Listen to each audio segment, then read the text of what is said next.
We've all heard others saying Apple tech is the most secure, it has no viruses and all that. However, that may not be entirely true. No system is completely secure and Apple's products have faced security breaches in the past. After watching this video, you'll know how Apple's security works and how you can protect your Apple devices. The security of all Apple devices stands on two pillars: hardware security and software security. Both components are essential and work in tandem to protect users from malware. But how exactly does that work? Let's start with hardware security. One way the company achieves great levels of security is by designing its own processors and controlling the entire manufacturing process. This allows Apple to implement security measures directly into the hardware, making it more difficult for hackers to access the device. New A and M series chips come with a variety of subsystems designed specifically to repel all threats you may face. The goal of chip-embedded subsystems is limiting the attack surface, containing all malware in a small space separated from everything important. Before the Apple Silicon transition, Intel-based Macs used T1 and T2 chips, which handled all protection load. In addition to designing its own processors, Apple used a secure Enclave and hardware-based security module included on all recent iPhone, iPad, Apple Watch, Apple TV, and HomePod devices. And on the Mac with Apple Silicon, as well as those with the Apple T1 and T2 security chip. This secure Enclave, while being a system on a chip, is isolated from the main processor to provide an extra layer of security and is designed to keep sensitive user data secure even when some security protocols become compromised. It contains its own boot ROM and AES engine and handles sensitive operations such as encrypting and decrypting data and generating keys. Data on Apple devices is encrypted using a unique key generated by the secure Enclave and stored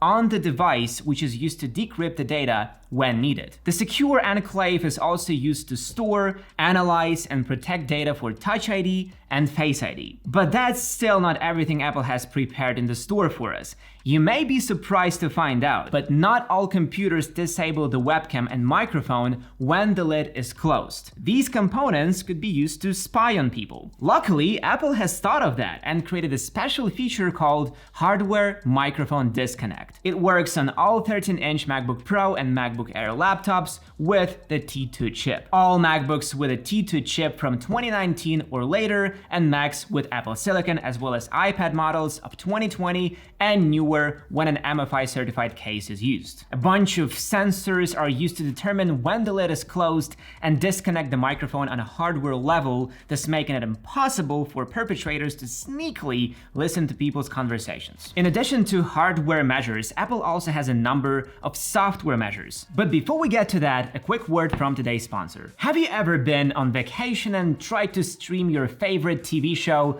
only to be told that it's not available in your location? Or maybe you've been worried about your online privacy while using public Wi-Fi. In situations like these, a VPN service can be incredibly helpful. And when it comes to VPN services, Atlas VPN is one of the best on the market. With Atlas VPN, you can enjoy all the benefits of a virtual private network in your everyday life. Your internet traffic is encrypted, ensuring that your online activity is protected from prying eyes. Atlas VPN also stops ads and malware, making for a much more pleasant and safe online experience. Plus, it unlocks content with location restrictions, allowing you to access a wider range of online content no matter where you are. Atlas VPN also helps you save money while shopping online and protects an unlimited number of devices. Whether you're using a laptop, smartphone, tablet, or other device, Atlas VPN has you covered. And right now, Atlas VPN is running a huge discount. It means you can get a free year subscription for just $1.99 a month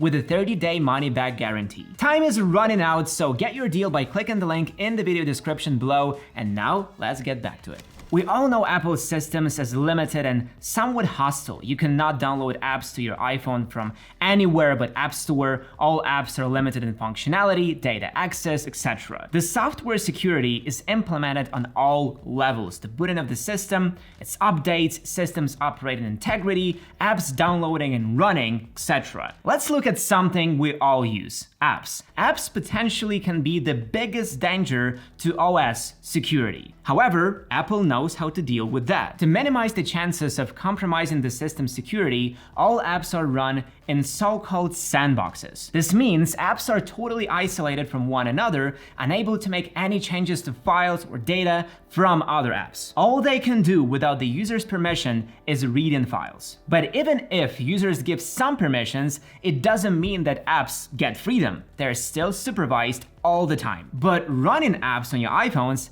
is only one side of a coin. Developing them is a completely different story. First of all, Apple requires all developers to sign their code using an Apple-issued certificate. This signing is needed for the system to know for sure that the app is checked, reviewed, and safe to run. Apps for iOS and iPadOS can be designed only on macOS by registered developers. In addition to the sign-in process, the code also gets reviewed, making sure it runs smoothly without bugs or notable problems. On macOS, the situation is similar in many ways, but users are free to download apps from the internet. You can download third-party apps from suspicious websites, but that still doesn't mean that Apple security is sleeping. There are many system protection layers that cannot be turned off. They work autonomously, ensuring that all apps you run are behaving as they should. Plus, since macOS Catalina, all apps must be notarized by Apple to launch. When you download an app from third-party sources, the system protection will check whether the app is notarized and permit or deny launching it. Additionally, macOS has very advanced anti-malware protection that blocks almost all threats possible. Apple calls them 3 levels of defense. The first layer prevents malicious apps from running, the second protects from malware from third-party sources, and third layer eliminates the malware altogether. And just like with iOS, all apps are sandboxed and sensitive files are encrypted, thus making the intrusion highly impossible. As we can see, Apple really pays attention to the security of users and their devices, but is it perfect? Apple's security has been breached multiple times, with first severe breaches dating all the way back to 2010, when hackers through AT&T network leaked email addresses of 114,000 iPad users. In 2013, the dev center was hacked, compromising 275,000 developers. In 2014, infamous iCloud photo leak. 2015, Xcode ghost malware compromised 128 million iPhone users. The list goes on and on. 2019, Google has discovered a data exploit in iPhones. In 2020, white hackers found a breach in secure Enclave that reportedly was unpatchable. All these are only major cases that became public, but no one knows how many vulnerabilities are being found every day and patched. But there is one exploit that can give us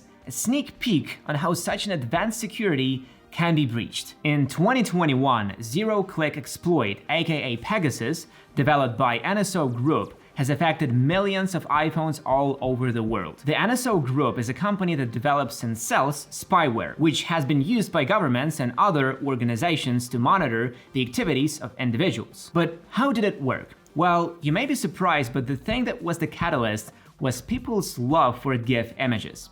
Let me explain. As I previously said, all apps run in sandboxes, but as it turned out, not all components were sandboxed. iMessage, just like any other messaging app, supports GIF images, which by default are not looped. But Apple decided to loop them, and that part of the code that looped images was not running in the same sandbox, which gave hackers the opportunity. Instead of images, hackers have sent PDF files with GIF extension encoded in JPEG-2. And what's most interesting about this exploit is that this codec was used by old Xerox machines for scanning documents. This codec used OR and XOR logic to work, which basically made it a virtual computer inside the infected device. And hackers later used this computer for escaping the sandbox, thus breaching the security. Inventive, don't you think? I've left a couple of hints here and there, and attentive viewers probably have figured out already. Apple's security is unified. Secure Enclave, biometrics, encryption, sandboxes, internal protocols, they all are almost identical and have identical vulnerabilities. What this means is that by hacking one device, hackers can get access to other devices. So